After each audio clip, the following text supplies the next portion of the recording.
오늘 본문 말씀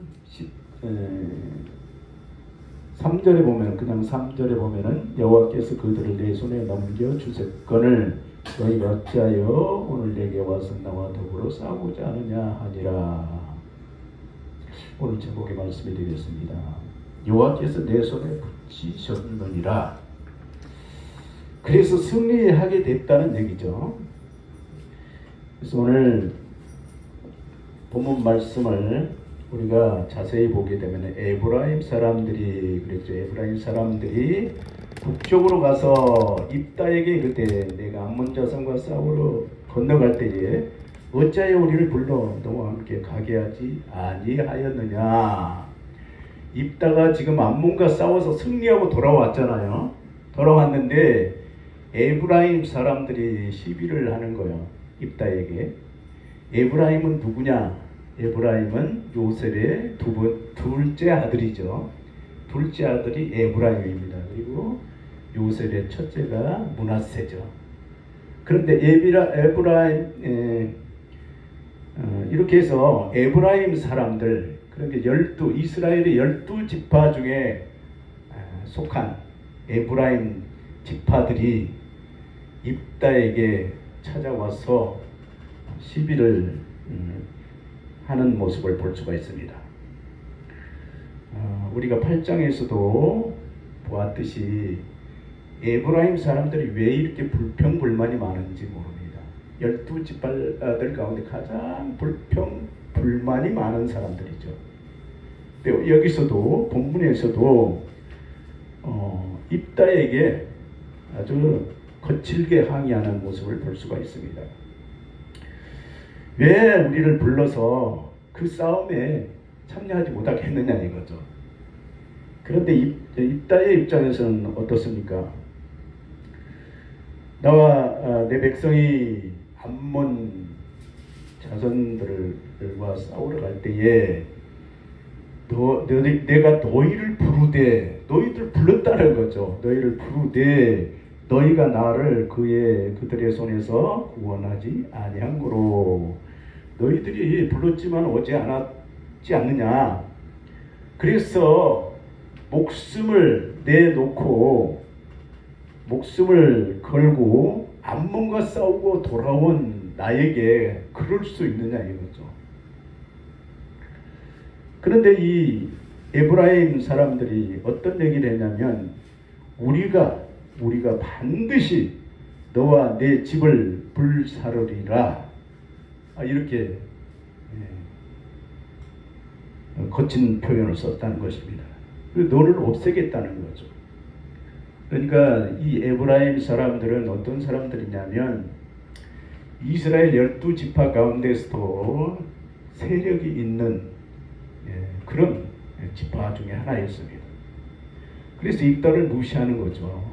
멸시하고 이렇게 막무가내 그들이 항의를 하는 것을 볼 수가 있습니다.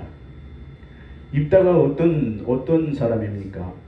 기생에게서 난 그런 사람이잖아요.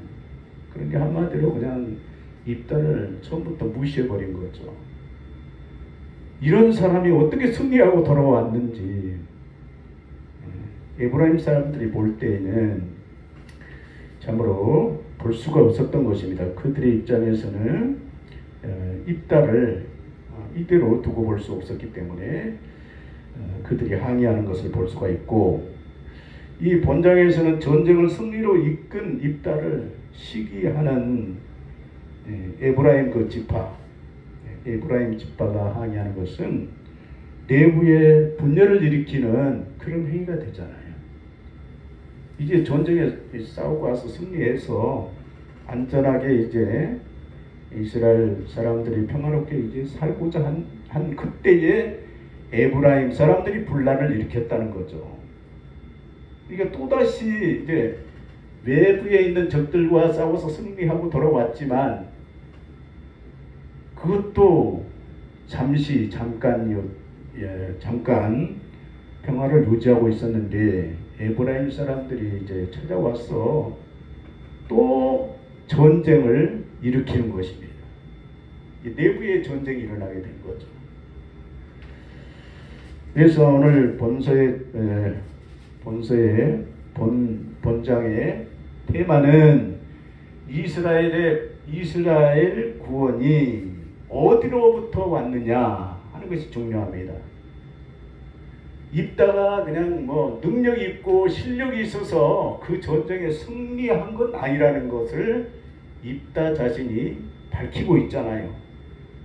내가 능력이 있어서 능력 있는 사람이라서 승리한 것이 아니고 하나님께서 나와 함께 하셨고 하나님의 신인 나와 함께 하셨기 때문에 하나님 때문에 이겼다는 것을 지금 본문 말씀에서는 증거하고 있습니다. 그래서 3절 말씀을 보면 나는 너희가 도와주지 아니하는 것을 보고 내 목숨을 돌보지 아니하고 건너가서 암몬 자손을 쳤더니 여호와께서 그들을 내 손에 넘겨주셨다. 이렇게 고백하잖아요. 하나님께서 승리하게 하셨지 내가 승리하게 아니라는 거죠. 이 말은 무슨 말이냐면 지금 나에게 찾아와서 지금 시비한 것이 곧 하나님을 향해서 지금 항의한 거나 마찬가지라는 것을 지금 말하고 있는 거죠. 하나님이 하신 일이라는 거죠. 이 에브라임 사람들은 기드온에게도 이런 항의를 했잖아요. 그러니까 기드온이 어떤 얘기를 했습니까? 당신들의 포도밭에 끝물의 포도가 우리 지역에서 우리 고장에서 나오는 포도의 만물보다 낫지 않느냐. 그런데 뭘 그렇게 따지고 있느냐. 그래서 이 기드온 입장에서는 그들의 입장을 이렇게 높여줬잖아요. 그런데 입다 입장에서는 이거 좀 다른 입장이 나왔지만 하나님께서 하신 일이 있다는 거죠. 하나님을 왜 그렇게 항의하냐? 하나님께 항의하냐는 거죠. 곧 나에게 항의하고 덤벼든 것은 하나님 앞에 지금 하나님을 대적하는 행위가 된다는 것을 암시해주고 있는 거죠.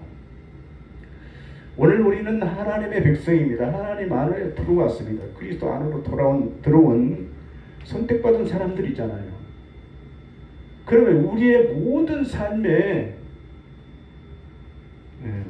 모든 부분들은 하나님께서 행하시고 이끌어 가시고 있다는 거죠. 내가 그냥 뭐 교회 가고 싶어서 가고 내가 뭐 하고 싶어서 하는 것이 아니라 하나님께서 내 속에서 내 마음을 감동시키고 내 마음을 이렇게 이끌어 가시면서 내 마음이 스스로 우러나서 한 일은 하나님께서 지금 나와 함께 하시기 때문에 그런 일을 하고 있다는 거죠. 이것을 믿음으로 받아들여야 되잖아요.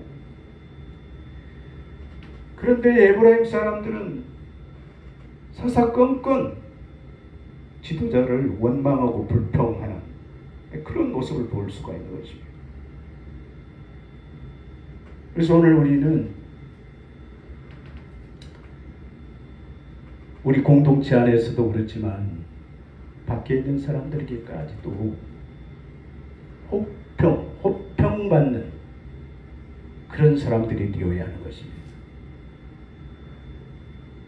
우리의 일생을 살아가면서 남에게 호평을 받는 그런 삶을 사는 것이 쉬운 일이 아니잖아요. 남들이 나를 비평하고 또 악평할 수도 있어요. 그러나 오늘 우리는 이러한 모든 부분에 있어서 많은 사람들에게 사랑받고 호평을 받는 그런 생애를 목표로 우리는 살아가야 되는 것입니다. 이것이 바로 그리스도인들의 모습인 거죠. 이 증거를 예수 그리스도의 살아 계신 증거를 우리의 생활을 통해서 드러내게 하는 그런 삶을 살아가야 된다는 것을 본문 말씀에서는 우리에게 보여주고 있습니다. 전쟁의 승리, 이 승리는 누구로부터 왔느냐? 하나님께로부터 왔다는 거죠.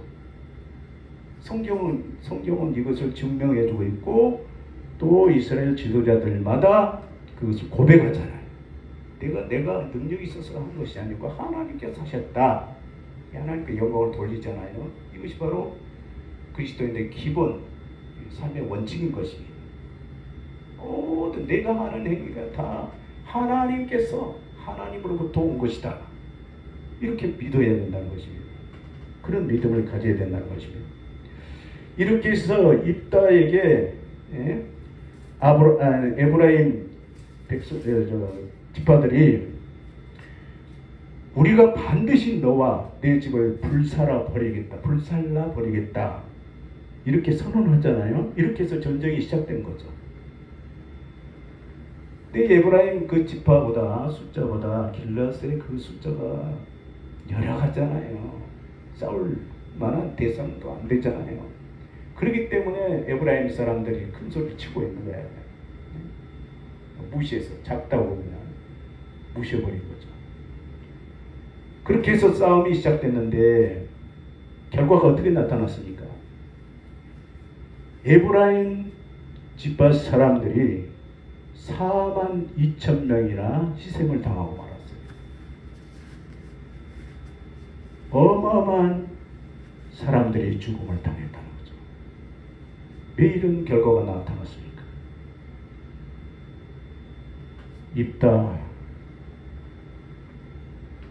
입다를 멸시하고 무시하고 악평을 하는 바람에 하나님께서 이와 같이 그들을 심판하고 말았다는 것입니다. 이것이 바로 입다가 이제 암몬과 싸워서 승리하고 돌아온 그때로부터 6년이 지난 때 이런 사건이 벌어졌습니다. 오늘 이 본문 말씀에서뿐만 아니라 우리가 지금 함께하고 있는 공동체 안에도 이런 일들이 날 수가 있습니다. 외부의 적들이 막 우리를 막 대적하잖아요. 비그리스도인들이. 그 내부에서도 또 이런 혼란이 올 수도 있다는 거죠. 이것을 우리에게 보여준 거죠. 반드시 있다. 어느 교회든지 있다 하는 것을 보여주고 있습니다. 지도자를 원망하고 불만을 늘어놓으면서 공동체를 해치는 그런 행위, 이런 사람들은 반드시 오늘 이 본문 말씀처럼 하나님의 징계와 심판이 있다는 것을 확실하게 우리에게 보여주고 있는 사건인 것입니다. 오늘 우리는 악평을 받는 것보다도 호평받는 그리스도인들, 확실하게 예수 그리스도가 나의 삶 속에 살아 계신 것을 증명할 수 있는 그런 성도들이 되셔야 된다는 것입니다. 수많은 교회들, 얼마나 많은 성도들이 있습니까? 그러함에도 불구하고 하나님의 영광을 위해서 세워진 교회들이 별로 많지 않다는 거죠.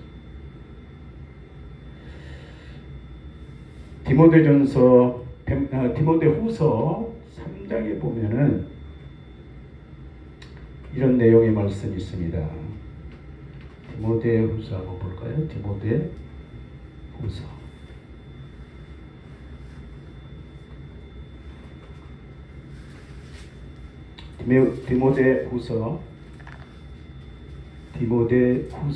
3장 말씀 한번 보겠습니다.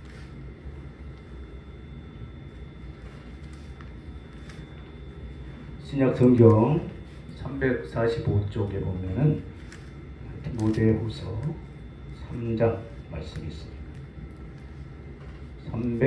신약 성경 345쪽.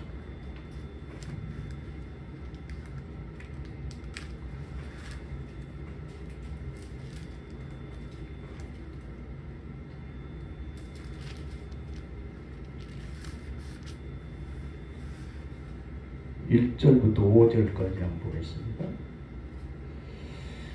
교독하겠습니다. 너는 이것을 알라. 말세에 고통하는 때가 이르러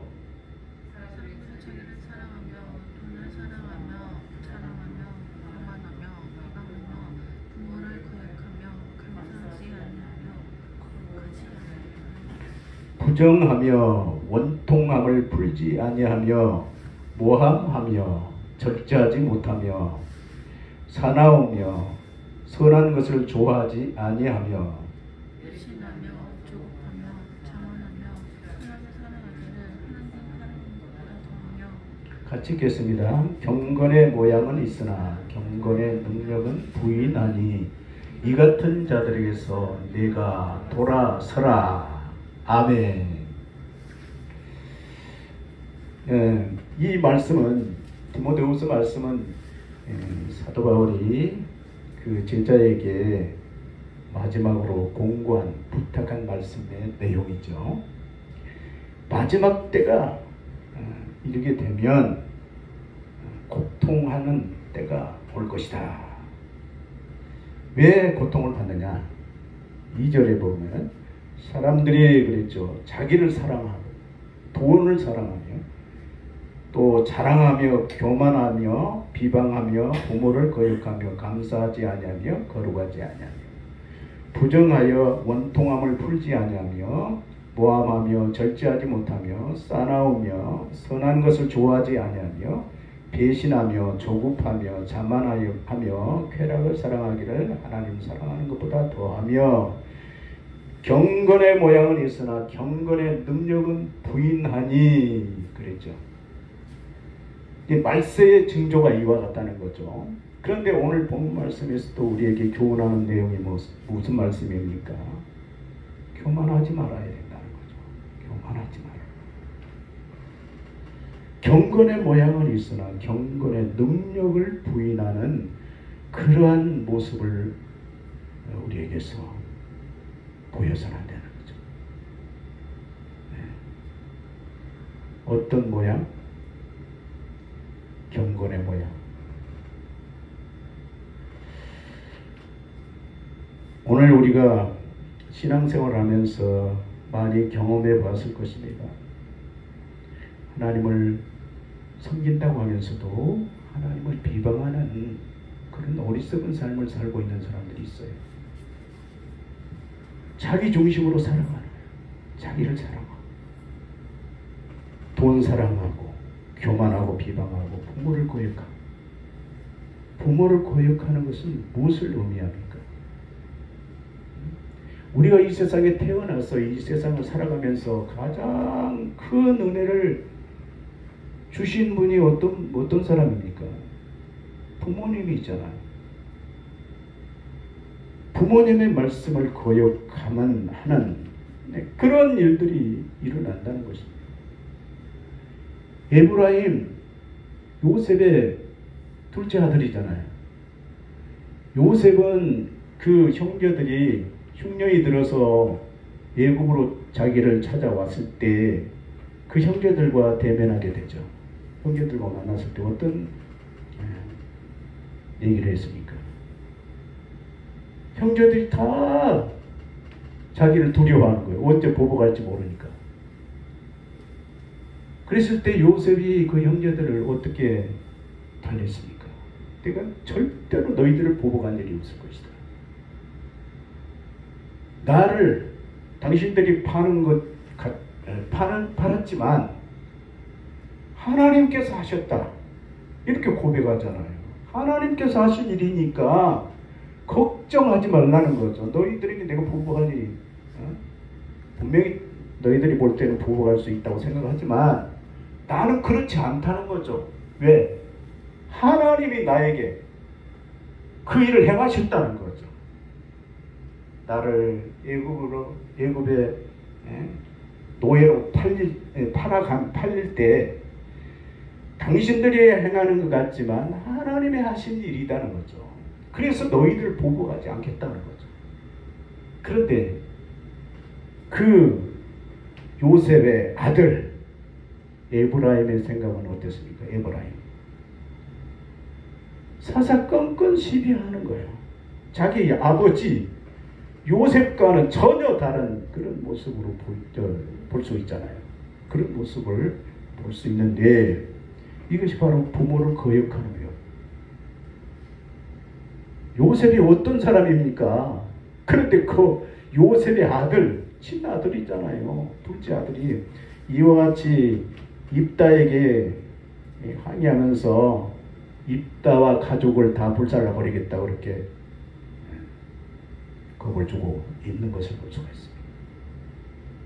이게 말세 우리가 살고 있는 이 시대의 징조라는 것입니다. 가장 이 세상에서 은혜를 받은 그 부모를 거역하고 대적하는 그런 행위, 이것은 반드시 심판을 받는다는 거죠. 그것을 오늘 본문 말씀은 우리에게 가르쳐주고 있습니다. 경건의 모양은 있으나 경건의 능력은 부인하는 사람들. 모양새는 똑같아요. 하나님이 계시고 뭐 예수님이 계신 것 같아요. 겉모양으로 보면 얼마나 교회가 화려하고 정말 그곳에는 하나님이 계신 것 같고 예수님이 계신 것 같은 그런 모양, 폼 난다 이런 얘기 있었잖아요. 이런 말 하잖아요.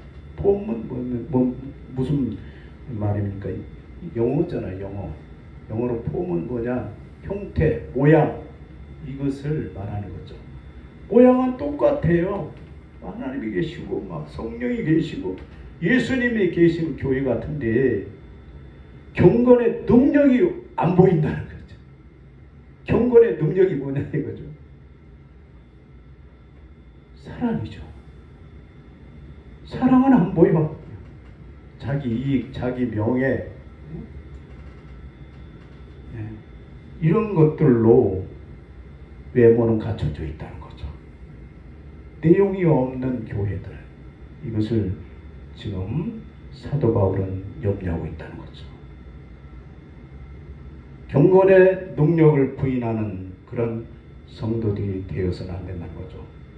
오늘 에브라임 지파들처럼 이런 모습으로 우리가 살아갈 수 없다는 거죠. 그건 그리스도인이 아니라는 거죠. 하나님의 교회가 아니라는 거죠. 그런데 하나님의 교회인 것처럼 교회들마다 모양은 똑같다는 거죠. 폼은 똑같아요. 그래서 우리가 우리 한국교회를 지금 현실 교회를 들여다보면 참으로 안타까운 모습들을 우리가 읽어볼 수 있습니다. 신천지 다른 교회의 성도들을 다 도둑질해서 모아는 세력들이잖아요. 그런데 다른 교회들은 안 그렇습니까? 다 그런 모양새를 모습을 우리는 들여다볼 수 있다는 거죠.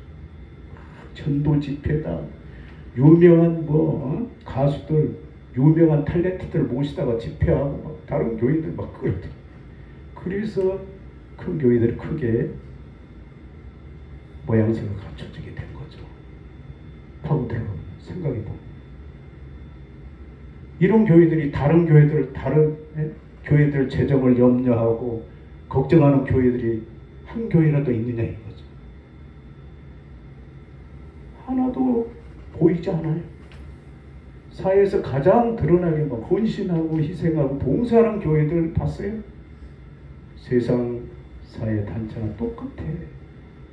하나도 보이지 않아. 모양은 똑같다는 거죠. 경건의 모양이 있는데 경건의 능력은 부인하는 그런 모습으로 지금 우리에게 비춰지고 있다는 것입니다.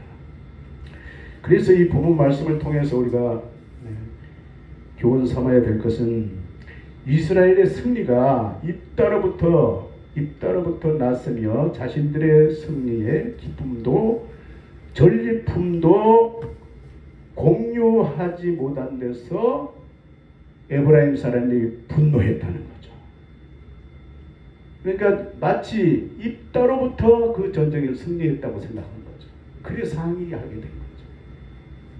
실제적으로 입다가 고백했듯이 하나님이 하셨다는 거죠. 내가 한 일이 아닌데 왜 나한테 와서 항의하느냐 이거죠. 나에게 와서 항의한 것은 곧 하나님을 대항한 어리석은 행위라는 것을 본문 말씀은 우리에게 교훈해주고 있습니다. 에브라임 지나친 우월감과 교만의 결과로 이렇게 전쟁을 치르게 됐는데 그 전쟁에서 4만 2천 명이 희생을 당했다는 거죠. 전쟁의 승리는 여호와께서 함께 하신 결과였다는 거죠. 암몬하고 싸워서 승리한 것도 하나님께서 하신 일이고, 에브라임 사람들과 승리해서 42,000명의 희생자를 낸 것도 하나님의 심판의 결과였다는 거죠. 그래서 오늘 우리는 어떤 일을 만나든지 비평하거나 악평해서는 안 되는 것입니다. 혹평은 하지 않을지라도 이렇게 좋은 선한 일을 가지고 악의를 베푸는 그런 어리석은 사람들이 되지 않기 위해서 오늘 우리는 날마다 경건의 훈련에 힘쓰시는 여러분들 되시기를 바랍니다. 디들레스, 경건해 보이는데 경건이 없어. 경건의 능력이 없어. 그 경건 모양새는 똑같아. 그런데 거기에 능력이 나타나지 않는다는 거죠. 사랑과 희생과 봉사와 헌신이 없는 그러한 그리스도인들이 되지 않도록 오늘 우리는 힘써서 하나님의 말씀대로 순종하고 복종하는 여러분들 되시기를 축원합니다. 기도하겠습니다.